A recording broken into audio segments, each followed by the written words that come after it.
清水さん、今日はですね、はい、大阪の福島にあるあやむ屋さんという、はい、もう焼き鳥屋さんでありまして、はい、もう大阪ではもちろん、関西でも、東京にも名が響いているお店でありまして、ご主人の長沼さん、はい、もちろん鳥を選んで焼くという技術は卓越してすごい方なんですけど、結構お酒に詳しくて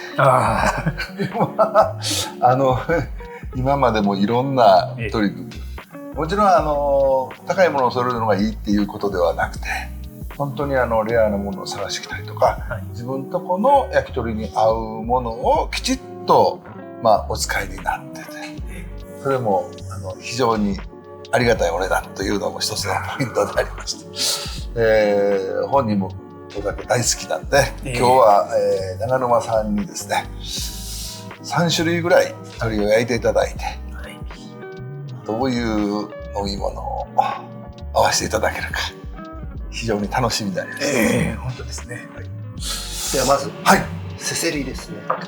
せせりですね。はい、大きいですよね。ありがとう。鶏の首の部分ですね。はい、首の部分の分厚いところだけ使います、うちは。はい。それで、これ塩ですね。はい。先ほどこう焼かれる時にちょっと水分みたいなのを吸っておられました。はい。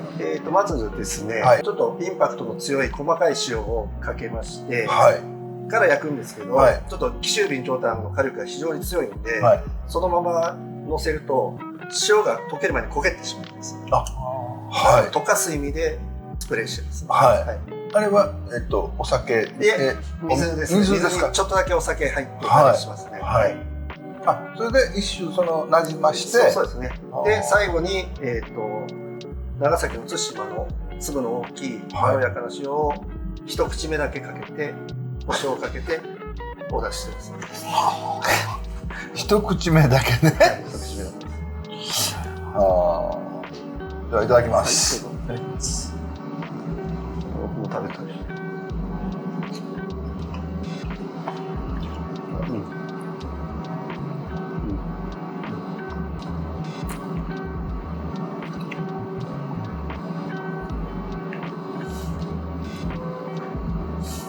これに合うあれですよね。お酒です。お酒です。ウイスキーです。はい、今日は。はい、ウイスキーですね。はい。山崎か響と思ってるんですけれども、はい、小清水さんいかがですか？そうですね。山崎でももちろん合うとは思うんですけど、はい、響と合わせたらどうなるのかなとちょっと思いました。ではじゃあ響で。長沼さんが、はい、今響と山崎と迷われたのはどんなところですか？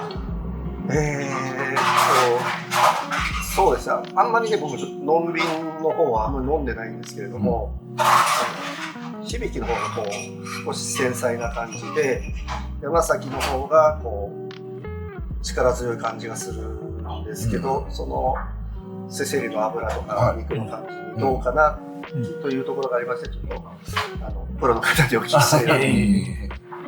一口目ぐらいやっぱりね、粒が振ってある塩分感じるんですけども、口の中入ってこう噛んでいくと、もちろんその油分っていうか、その甘みがぐーっときますよね。そうです。せせりはちょっと油が強いんで、はい。で僕の焼き鳥は基本的にお酒に合わすのが基本なので、ちょっと強めにしてあるんですね。ただこう食べていくとこう馴染んでいくと思うんで、最初口に当たるとしょっぱいかもしれないですけど、と思いながら焼いてます。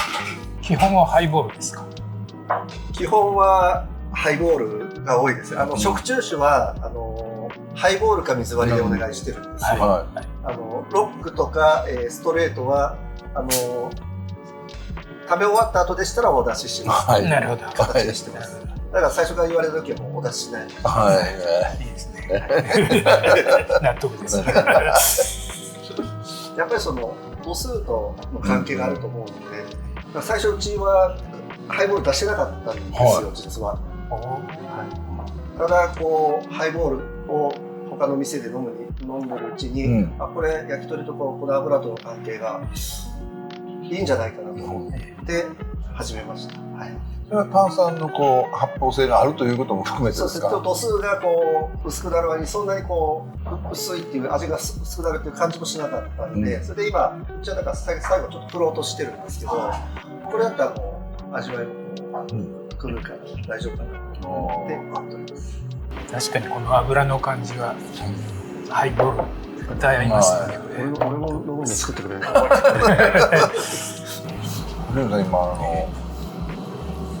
響のハイボールを飲まれて、山崎との選択肢があったんですけども、どう感じられましたか？最初のイメージ、私はね、山崎で多分間違いないと思うんですけど、響みたいなこうバランスのタイプ、どうなるのかなと。ハイボールのとの組み合わせは絶対だと思いますよ。一口目思ってた以上に響のフルーティー感があって、これはいいなと思いました。そうですね。そんなにね飲む人ではないんですけども、なんかね一口目がねと二口目と全然違いますね。なんか本当にちょっとびっくりしました。今おっしゃったフルーティー感っていうのはそういうことなんやなって。焼いて食べて飲みながらっていうのは初めてです。22年やってます。リアルな感じ。リアルな感じ。香ばしい感じは多分山崎の方が似合うし、おそらく白州がさらに合うんだなというイメージなんですけど、基本そうですね。焼き鳥に、どれか一本と言われると僕白州がなるんですよね。ノンヴィンテージもいいですけど、12年ぐらいのちょっとスモーキーな感じとはまたいいと思います。合うっていう相性っていうのでしょ。これはもうこう2つが出会ってこうどっちも良さを引き出すとか、新しい味を作っていくとか、だからこう全然違うものに生まれ変わるとかありますよね。いろいろ相性って。で一番大事にされるとどんなところをそれ考えられるんですか？そうですね。やっぱり醸造酒と蒸留酒はちょっと違うと思ってまして、醸造酒はもう掛け算のようにこうお互いがカッてなる場合もありますし、全然合わなくてこれやめてっていう時もあると。蒸留酒はそういうのはあんまり感じなくて、でも全て受け入れてくれて、油を流して、次にこう進むこともできるし、お互いこの似た感じがこう合うなってこう思えることもできるんで、最近本当に多いですね。ハイボールが。同じ青物とか炭酸でもビールはどうなんですか？ビールですか？ビールはですね、僕あんまり最初の一杯ぐらいしかビールは飲まないんですけども、ビールはやっぱり油とか揚げ物とかそういうものとの相性はすごく僕は好きなんですけど、他はどうかなと思いますね。